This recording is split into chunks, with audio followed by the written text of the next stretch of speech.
Visto desde afuera, por ejemplo, desde la Luna, nuestro planeta es azul. Esto se debe a que cerca del 70% de su superficie está constituida de agua. El mar, nos dicen los biólogos evolucionistas, es el origen de la vida. De ahí surgieron las masas terrestres, las bacterias, las plantas y los ancestros de todos los animales que conocemos. No es casual que al contemplarlo nos embargue un sentimiento de respeto, de nostalgia inexplicable, de admiración casi mística. El mar y el cielo estrellado son las dos grandes ventanas que tenemos hacia la inmensidad. Frente a ellos nos dimensionamos como los seres minúsculos y efímeros que somos. Como han dejado claro escritores y artistas de muy diferentes épocas, el mar es también el espejo de todas nuestras emociones y de muchas de nuestras fantasías. En esta edición encontrarás un acercamiento pluridisciplinario al mar y a sus secretos. Lev Yardón explica el origen marítimo de nuestro continente, mientras que Rasmus Winter describe la manera en que el océano ha inspirado a pensadores como Charles Darwin o Sigmund Freud. Las historias de piratas han poblado las infancias de todas las épocas. Reproducimos aquí la de la intrépida Mary Read, como ejemplo de que la piratería también es un asunto de mujeres. En su ensayo El mar y el lenguaje de las supersticiones, Lola Ancira hace un recuento de las supersticiones más comunes entre los navegantes. El mito de la Atlántida aparece diseccionado en el texto de Pablo Rafael, mientras que la célebre astrónoma Julieta Fierro explica que en otros planetas se han encontrado mares o vestigios de ellos. Te deseamos una buena travesía por el mar. Esperamos que te dejes mecer por sus diferentes ritmos, maravillar por sus extrañas criaturas, sacudir por sus constantes revelaciones y que, como ocurre en cada viaje que emprendemos, también salgas transformado de este. Buenas noches, esperamos que estén teniendo una velada agradable del otro lado de la pantalla. De este lado, pues continuamos con nuestra exploración de los territorios marinos. Hoy, pues seguiremos el rastro. No sé si son las criaturas más icónicas del mar, pero están en ese conteo, seguramente, que son estos organismos llamados cetáceos, ¿no? Mamíferos marinos que nos cautivan a lo mejor por su aguda inteligencia, por su compleja pátina emocional, a lo mejor por sus estrechos lazos afectivos y bueno, por muchas otras cosas que vamos a ir descubriendo. Algunos son enormes, ¿no? Aquí está, en este grupo, pues están los animales más grandes que existen, las ballenas azules. Otras nadan en manadas de cientos de individuos, ¿no? Que además interactúan y cazan en estas manadas gigantes. Y muchos de ellos confrontan la extinción. Así que, sin más, por ahora levantemos anclas y zarpemos en búsqueda de los cetáceos. Y nuestro capitán hoy, esta noche, será Luis Medrano González, quien es biólogo, maestro y doctor en ciencias por la Facultad de Ciencias de la UNAM, realizando el postdoctorado en la Universidad de Auckland, Nueva Zelanda. No sé si se pronuncia así Auckland, pero del otro lado del mundo. Luis es académico de la UNAM desde 1982 y profesor de carrera en la facultad desde 1994. Y desarrolla pues investigación sobre ecología y genética evolutiva de mamíferos marinos y sobre su interacción con los seres humanos. Y en esta última década, ha colaborado también en investigaciones sobre genética de poblaciones humanas de México y evolución molecular humana. Luis, es un gran gusto, es un placer tenerte aquí para guiarnos hacia el mar. El gusto es mío, Andrés, y el honor también, ¿no? Buenas noches y buenas noches al auditorio también. Vale. Quizá podríamos empezar, ¿no? A lo mejor esto le suena a la gente que está viendo ahorita en casa, recuperando la historia de estas orcas, de la orca Gladys, que le llamaban, que fueron muy mediáticas, por eso creo que podemos empezar por ahí, y que en el estrecho de Gibraltar pues andaban atacando embarcaciones, ¿no? O sea, de diversas maneras, sí, abordando embarcaciones. A mí me encantaría saber cuál es tu diagnóstico de eso, porque se manejaron muchas teorías ahí. Sí, bueno, hay que mencionar que estos ataques de orcas a embarcaciones se circunscriben particularmente en los alrededores del estrecho de Gibraltar, en donde hay una subpoblación de orcas en peligro crítico de extinción, quedan menos de 40 individuos, ¿no? Y a lo largo de algunos años, al menos desde 2020, se han registrado cerca de 500 eventos de ataques, al menos 3 de los cuales terminaron en el hundimiento de las embarcaciones, ¿no? Estamos hablando de que atacan mayormente embarcaciones menores, como yates, por ejemplo, ¿no? Veleros pequeños. Y básicamente lo que hacen estos animales es atacar, bueno, atacar los timones, ¿sí? Y abollarlos, ¿no? Destruirlos. El punto que es interesante es que esa es una conducta que se empezó a expandir cada vez más en este grupo de orcas. Se inició con esta orca llamada Gladys White o Gladys Blanca, una hembra que probablemente sufrió un trauma muy severo, posiblemente con alguna colisión con alguna embarcación, y entonces en algún momento ella decidió atacar eso, y otros individuos, especialmente jóvenes, aprendieron a hacerlo y lo están haciendo más. Alguna investigadora en Estados Unidos, experta en orcas, llama eso que puede ser algo que llama fad en inglés, que es algo así como una moda, es decir, alguien empieza a hacer algo y los demás lo siguen haciendo solo por imitar. Un poco parecido a esta moda tonta de los retos en redes sociales, ¿no? De hacer estupideces en las redes sociales. Entonces, posiblemente no haya, digamos, una intención necesariamente de dañar o de lastimar, pero sí es intencional el ataque a los timones de estas embarcaciones, ¿no? Aunque el sentimiento que hay ahí atrás, posiblemente no haya ningún elemento, vamos a llamarlo, de maldad, ¿no? Claro. No, bueno, es que ya libertinamente, depende qué medio, ¿no? Pero ya se las tomaban como de, bueno, hay que mandarlas, pero a los megabuques de los ricos, ¿no? Hay que empezar a ser como vengadoras del mar. No es el caso. Y entonces hay algo de juego ahí también. Hay mucho de juego, posiblemente. Sí. Posiblemente. Y habría que recordar una vieja película en los años 70 que hicieron Richard Harris y Charlotte Rampling acerca de cómo un pescador atrapa una orca y al atraparla ella pierde a su hijo y entonces el macho tiene ahí un deseo de venganza y entonces la película termina en que la orca mata a Richard Harris en el Polo Norte, ¿no? Y Charlotte Rampling, que era la experta en orcas, hablaba de la gran inteligencia de estos animales, ¿no? Es decir, la historia se vuelve un poco real, no con el drama de la película, claro, pero sí con ese elemento de una interacción muy, muy fuerte entre humanos y cetáceos. Claro, que además los humanos hemos sido bastante crueles, ¿no? Porque pues por un largo tiempo teníamos esta costumbre de tener cetáceos, bueno, en algunos lados todavía orcas en los acuarios, ¿no? Orcas en los acuarios, y por supuesto seguimos cazándolas en algunos casos y probablemente el mayor riesgo de conservación de cetáceos en todo el mundo sea la mortalidad de cetáceos en redes de pesquería. Estamos hablando de que la mayor parte de los cetáceos, de las especies de cetáceos, mueren en redes de pesca y estamos hablando como de unos cientos de miles de individuos que mueren anualmente. Ahora, que es por ahogados en redes de y no pesca. Deliberadamente, porque no bueno, hace unos deliberadamente. siglos, ¿no? Nos vamos unos siglos atrás y éramos cazadores de ballenas empedernidos, ¿no? Éramos cazadores de ballenas empedernidos y Herman Melville retrató muy bien la psicología de esa interacción en el siglo XIX. Sí, que si no me equivoco, pronto hay un speech del capitán que un poco dice que los pueden criticar como balleneros, pero todo mundo enciende sus noches con grasa de ballena, ¿no? Sí. Porque en gran medida para eso se cazaban, para usar la grasa para encender.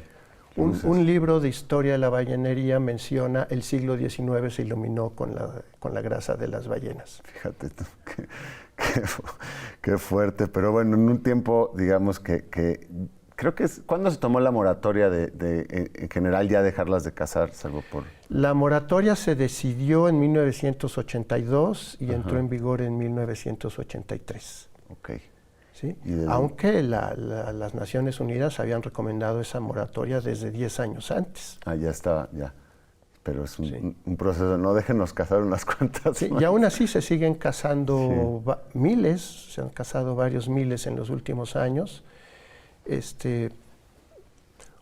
Un poco como caza científica, Ujú. que en realidad no es necesaria. Así se escuda, ¿verdad? Así En se Japón. escuda. Ajá. Y un poco también como caza no comercial, caza de sustento. Ujú.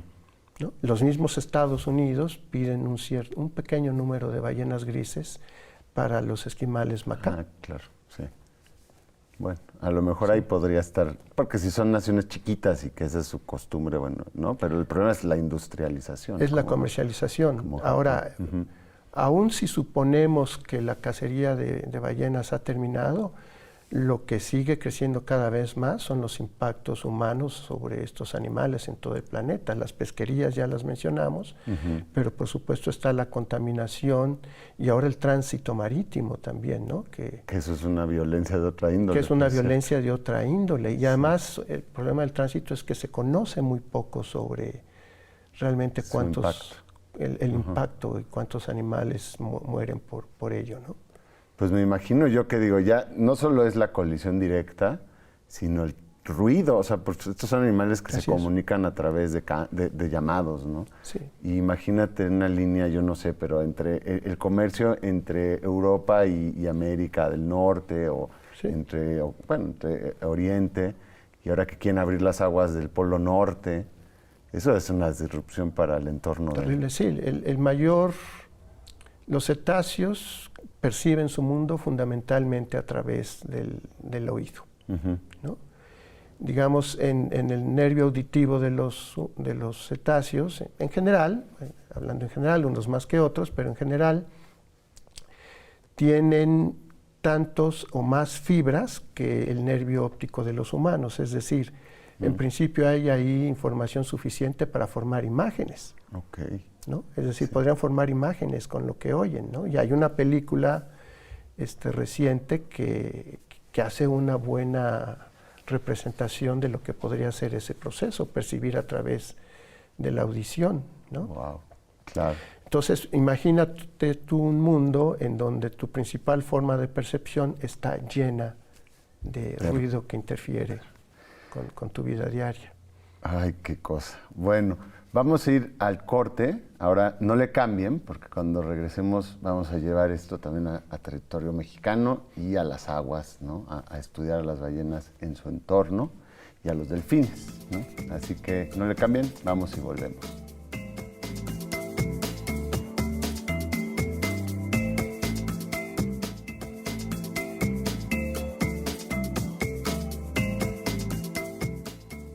Qué bueno que no le cambiaron y si acaban de llegar, les contamos que estamos hablando de cetáceos en este segundo episodio del mar, ¿no? Y nada más me quedé con la duda yo si no habíamos dicho que es un cetáceo o qué grupo, ¿no? ¿Quiénes están comprendidos en ese grupo? Entonces, Luis, por favor, digo, porque ballenas y delfines a lo mejor Sí. son conocidos. Bueno, los cetáceos son un grupo de mamíferos, no son peces, que incluye a las ballenas, a los cachalotes, a los sífidos, a los delfines. Bueno, son varios grupos de delfines de río, los delfines oceánicos y las marsopas, ¿no? Los cetáceos están cercanamente relacionados con los ungulados de pezuña par, especialmente los hipopótamos, Ah, mira. ¿no? Pero dentro de ese gran orden que son los artiodáctilos están también las vacas, los borregos, los chivos, las jirafas,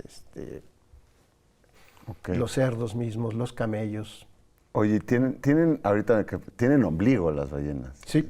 Porque pues son placentados, ¿no? Y Son placentados, tienen mamíferos, ombliguito. tienen ombligo y se les puede ver. Nunca he sí. visto un ombligo de ballena, pero es algo que voy a buscar definitivamente. Sí. Y otras preguntas, ¿tienen pelos? Casi no, Ajá. pero se pueden encontrar algunos restos. En algunos delfines recién nacidos se notan un poco de pelos en las comisuras de los labios, Ok. pero sobre todo en las ballenas jorobadas que tienen como nódulos en su cabeza, ahí tienen un pelito, una vibrisa parecida a la de un gato, nada más que muy cortita, como de 1 centímetro. ¿Y serán sensoriales? Parece que son sensoriales por la histología que se conoce de ellas. Son los restos de pelo que Claro. quedan en el grupo. Porque habría que mencionar brevemente que evolucionó, o sea, sus antepasados son terrestres, ¿no? Sí. O sea, eran mamíferos terrestres. Hay quien propone como zorritos, ¿no? O a lo mejor como una especie de Paquicetus, me parece que Sí. es. Paquicetus ya es un cetáceo. Ya es un cetáceo. Es un cetáceo, pero Paquicetus tenía 4 extremidades, Ajá. ¿no? Es decir, Ok. era terrestre y era acuático. Vivía ahí en el... Ajá. Vivía Remingtonocetus, por ejemplo, es un cetáceo un poco más reciente. También tenía 4 extremidades, pero Remingtonocetus se encontraron los fósiles en sedimentos costeros, es decir, vivía en las costas. Pero digamos, la proporción de isótopos de oxígeno indica que comía en el mar Mira. abierto. Entonces sí, Entonces quiere decir que entraba al mar y regresaban a las costas, muy parecido a como hacen hoy los lobos marinos y las focas, Claro. que esos son mamíferos marinos de otro tipo, son carnívoros. Ujú. Oye, y claro, y si ustedes vieran el esqueleto de una ballena, pues verían que sus aletas son manos, ¿no? No es una mano Sí. fusionada, así con... pero bueno, eso es bonito saberlo, ¿no? Que las ballenas Sí, fueron... las extremidades anteriores de las ballenas se transformaron, se redujeron en forma de aletas, se aplanaron los huesos. Las extremidades posteriores quedaron, pero queda todavía restos de la cadera, ¿no? Vestigial. Como un par de huesos que se llaman huesos cabriales, y esos huesos, en esos huesos se inserta un pene, un músculo que retrae el pene en el caso de los Que machos. lo llevan ya. Sí. Y ya para terminar producen leche, los crías toman leche. Las crías toman leche, una leche muy rica en grasas. Los cetáceos tienen 2 glándulas mamarias, a cada lado, una a cada lado del orificio genital, ¿no?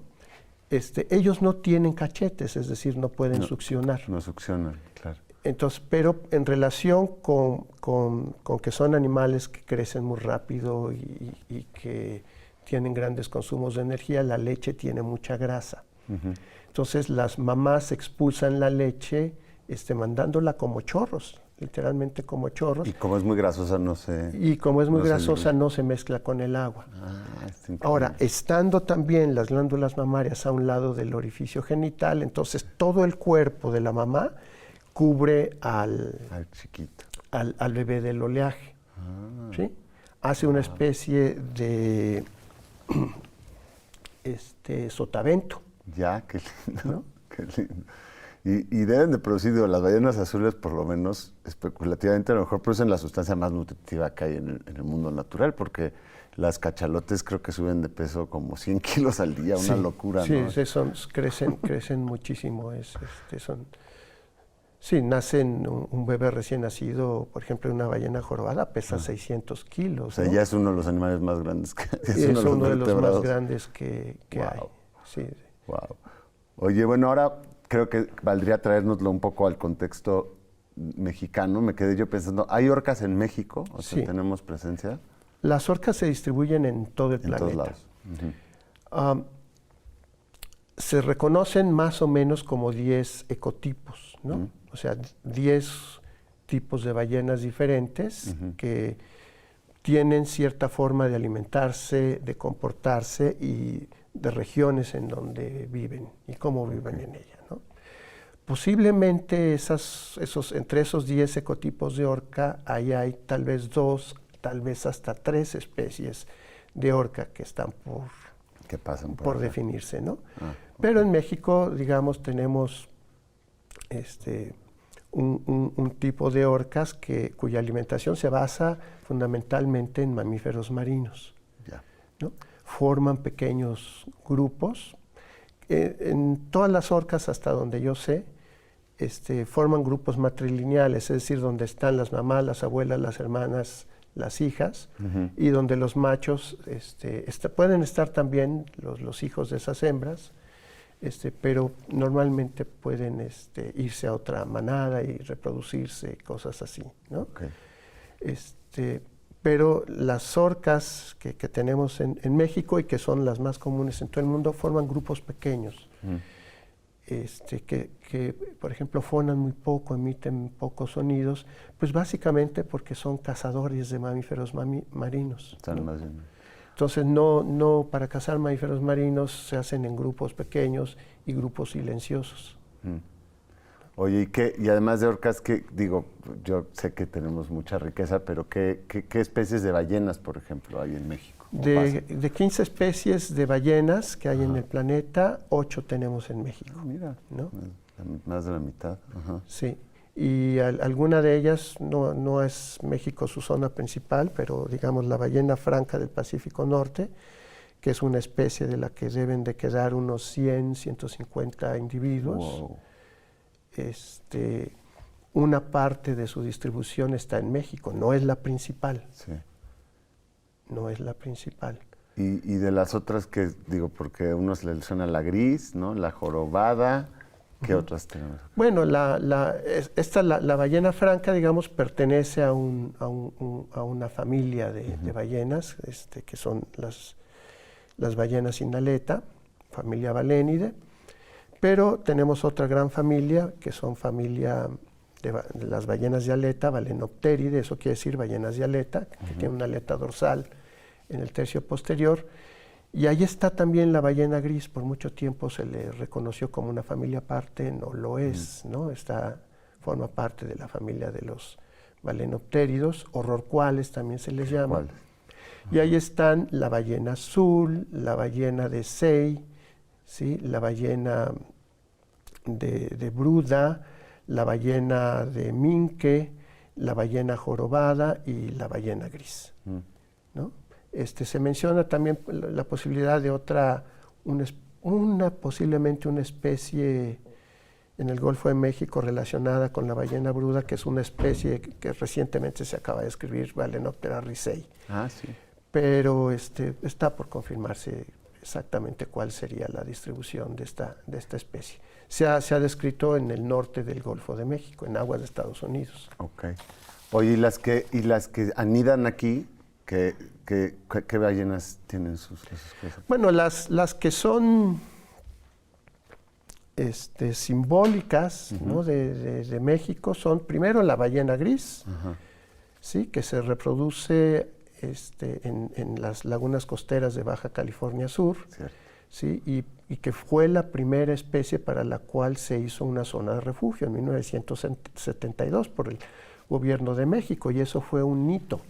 Ese es el motivo por el cual la ballena gris está en los billetes de 500 pesos, ¿no? Sí, llegó ahí.